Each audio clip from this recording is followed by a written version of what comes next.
Hello, this is Paola Harris. It is a pleasure today to interview a good friend, a gentleman that I met years ago, serendipitously when I was living in Italy. He may be called a whistleblower in today's terms, but it's a man who's very honest about his UFO sighting at a very important place, a place called Bentwaters, Rendlesham Forest. It was a joint base in England. And I am inviting Steve to informally chat with me today about a book that he's finally, after almost 40 years, decided to release. The book will be called A Rendlesham to Redemption, a story of transformation, and it will be released at the end of September. Hey, Steve, where are you? Hey, how's it going? I'm right here. You're right there in New Hampshire, right? Yeah, yep, living in New Hampshire. Yep, But the live free or die state. yeah, but Steve, you're an expatriate like me. You know, we've been out of the country for a long time. Yeah. Uh, you started your, we'll talk about your book, but you've spent a lot of time in China. Yeah. Yeah, I ended up actually following my wife's career over there. I gave up my career to follow hers because hers was taken off far better than mine was. And yeah, I had spent just about 8.5, 9 years over there in Shanghai.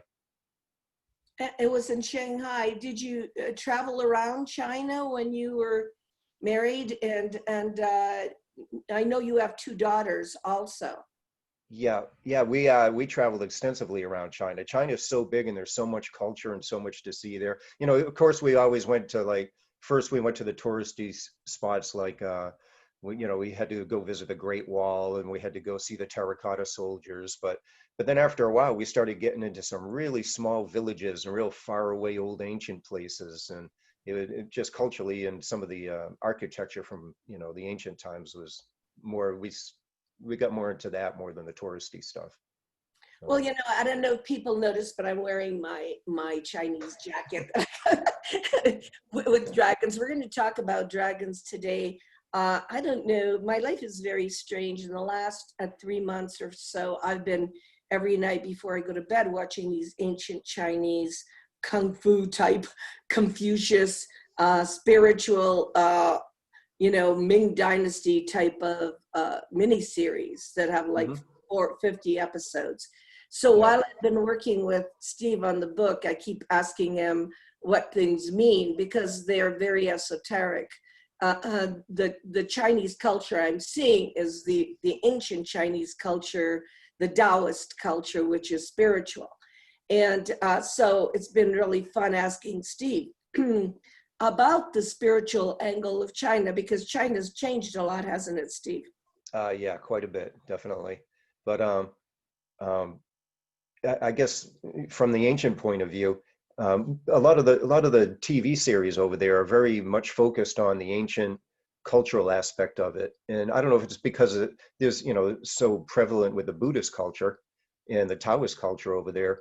So there's a lot of that on TV, and it seemed like there was probably I'd probably say about 60% of the TV shows that you would have, all the TV series were of that that era. With people flying in the air with swords and, you know, so and the so monks. some of the TV series were like that, and then some of them were more like maybe Ming or Qing dynasty, and always love stories and a little bit of intrigue and that sort of thing. And the other genre was just a lot of World War II, fighting the Japanese invasion type stuff. And I did some acting over there and actually acted in a TV series where I was involved in a World War II TV series. So Yeah, you were talking about that. Steve is very interesting, but we got to go back to the beginning, because what influenced Steve that made him travel all over the world and includes a chapter on Latin America is his youth. You were brought up where and what state? yeah, I was brought up in Massachusetts in a town called Leominster, which is known for the birthplace of Johnny Appleseed, and also it's known as the Pioneer Plastic City. So our city had a lot of plastic factories in it when I was growing up. You could walk to school and smell the stench of plastic from the plastic factories type of thing. You know, this was before they had a lot of EPA, I, type of clean in the air Regulation. type things. Yeah, yeah, there wasn't any regulations then. Yeah. Yeah, well, his book is so interesting, from Rendlesham to Redemption, because it starts out as him as a young boy. His father was a policeman, so you came to the conclusion you wanted to join the Air Force because of a lot of things that happened in your youth. It's written in such a wonderful way. When I was reading From Rendlesham to Redemption, it reminded me a lot of Hemingway style, and also of J.D. Salinger's Catcher in the Rye. And I have to say this for the people that do buy this book, because it's firsthand, first person narrative. So you were this kid, and then you signed up for the Air Force. Yeah, and I signed up for the Air Force basically out of desperation. At the time, Jimmy Carter was president. The economy was not doing real well. There wasn't a whole lot of jobs, and I actually geared my whole high school studies towards being a nurse. I was going to go in the healthcare industry. When I was 16, I got a job at a nursing home working with the elderly and taking care of them and stuff. And I just like, I just like helping people out, that sort of thing. But they, I guess due to budget cuts, they closed down this nursing school I was supposed to go to. And it was the only one in my area. So I was just like, oh, okay, what am I going to do with my life at this point? So I just finally decided, okay, I'll go in the Air Force. My dad was in the Air Force, so I figured, I'll follow his footsteps. And then also, he was a police officer in our local community. And I figured, okay, maybe I want to be a police officer. But the recruiter was showing me, well, you could be a police officer or you could be security. And security, you guys get to carry machine guns. And I thought, oh, that's even better. Okay, because I was a young kid, so I thought, okay, so thought about it, and I finally signed up and became a security specialist. And I signed up through something called the Delayed Enlistment Program, and I also signed up for 6 years instead of 4. So when I got out of basic training, I already had enough time and grade that I was an E3 in rank, so I came out with a couple of stripes on my shoulder straight out of basic training, and then went into the Air Force Police Academy. And where was that? Where were you trained? That was right in Lackland Air Force Base. Yeah. Okay, so you Yeah, went. I'm sorry. We did both our basic training was at Lackland, and a lot of people when they went to their tech school went to different bases, but the police academy just happened to be right there in Lackland. So I just went to the other side of the base and started my training. Is that where you met Larry Warren? Yeah, actually, I didn't, he was on a different flight than I was, and I didn't know who he was. And towards the end of our training, we would go to an Army base called Camp Bullis, and that's where we would get a lot of the field training. And they had a kind of a weapon storage area set up, and we would be guarding it, and they would have infiltrators. So we would get a lot of practical in the field training. And we could take a bus from Camp Bullis back towards Lackland. And because there was nothing at Camp Bullis, we were living in tents type thing. So I went back, and I had a girlfriend. So I took her to a bar, and the bar actually got in a real big barroom brawl, and there was bottles and wine bottles and beer bottles flying everywhere. So we just basically overturned our table and got behind it. And then somebody from the other side of the room came running over and jumped over the table and asked if he could hide behind my table. And it just happened to be Larry Warren.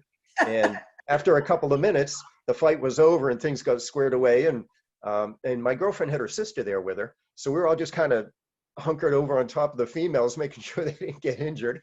And then he went back to his table with his friends. We turned the table back over, and I didn't even catch his name. I didn't even know who he was. It was kind of like, okay, thanks. Yeah, I'll see you later type thing. And then eventually he went on to Air Base Ground Defense, which was an extra few weeks of training. And I went home for 30 days of leave.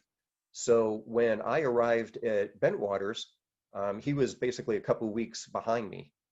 So he arrived a few weeks after I arrived, and just happened to be walking down the hallway. And as we were getting closer, I was like, this guy looks familiar, because I've got a really good memory for events, especially like traumatic events or something like a barroom brawl, And So talking about Larry Warren, it's very ironic that you would meet him in the United States because he is in your book and was part of the incident that you're describing. Is that right?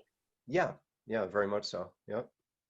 Yeah. And so did you see him before everything happened in 1980 at Christmas?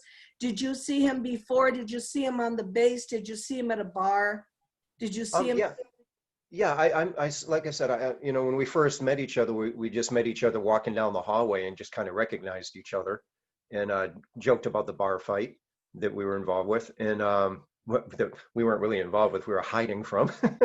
And um, and we, you know, I think maybe we probably had drinks every now and then.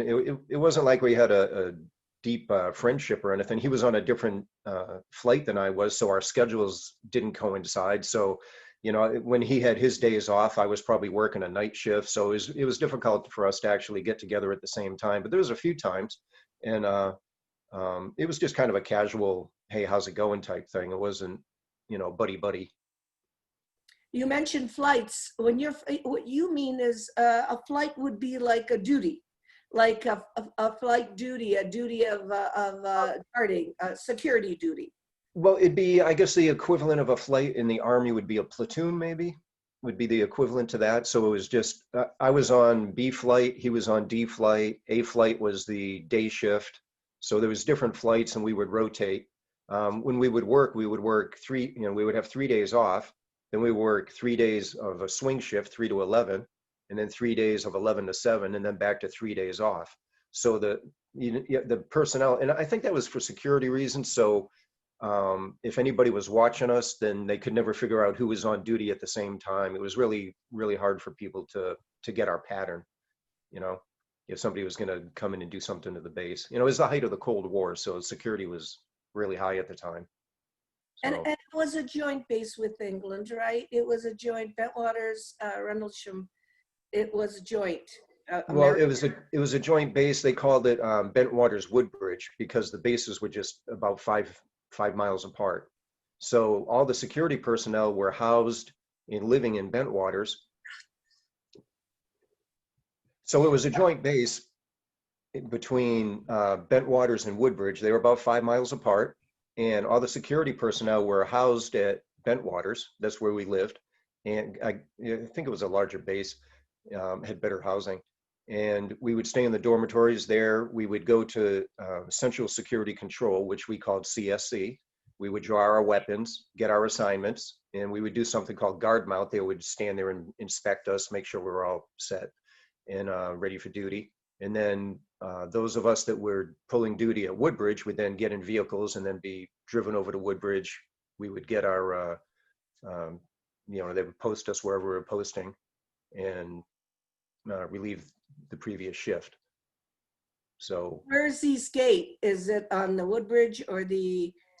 yeah, yes, it's on the Woodbridge side, and the East Gate is actually at the end of the runway, and which borders Rendlesham Forest.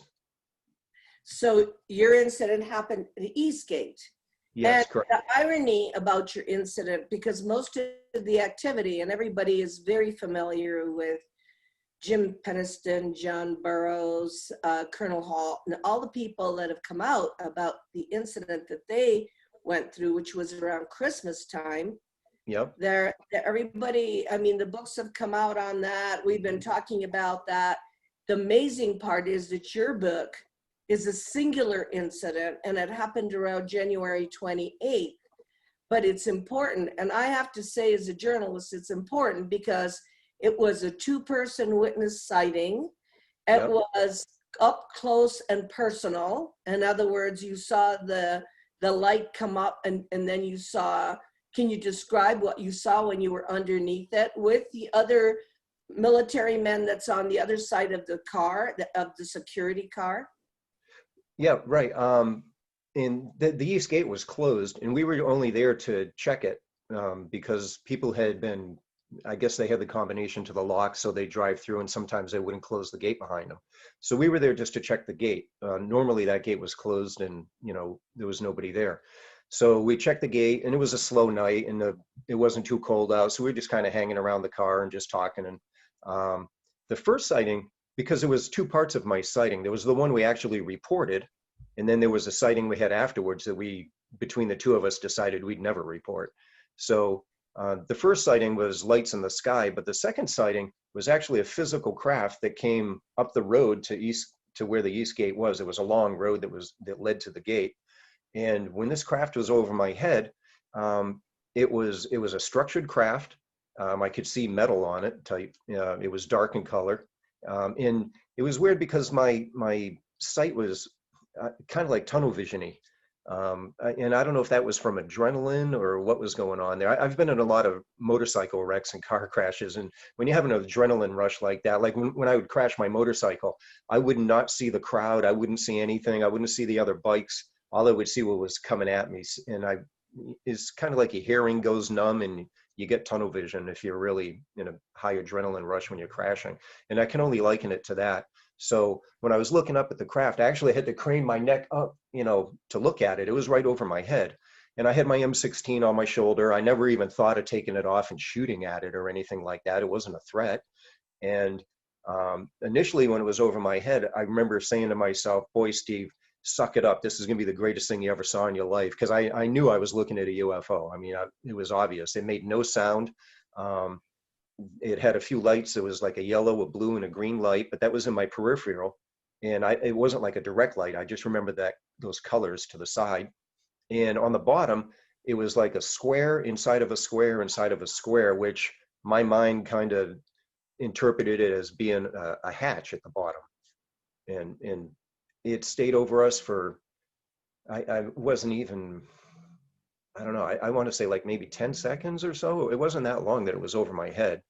And then it was suddenly to my right-hand side, and it just was a light again. And it was weird. Once it was not over my head, it was back to being more of a light than it was a craft. And it went up slowly. It ascended up into the sky, and it kind of went up into the stars and blended in with a star, and that was it. It was gone. It's amazing. It's really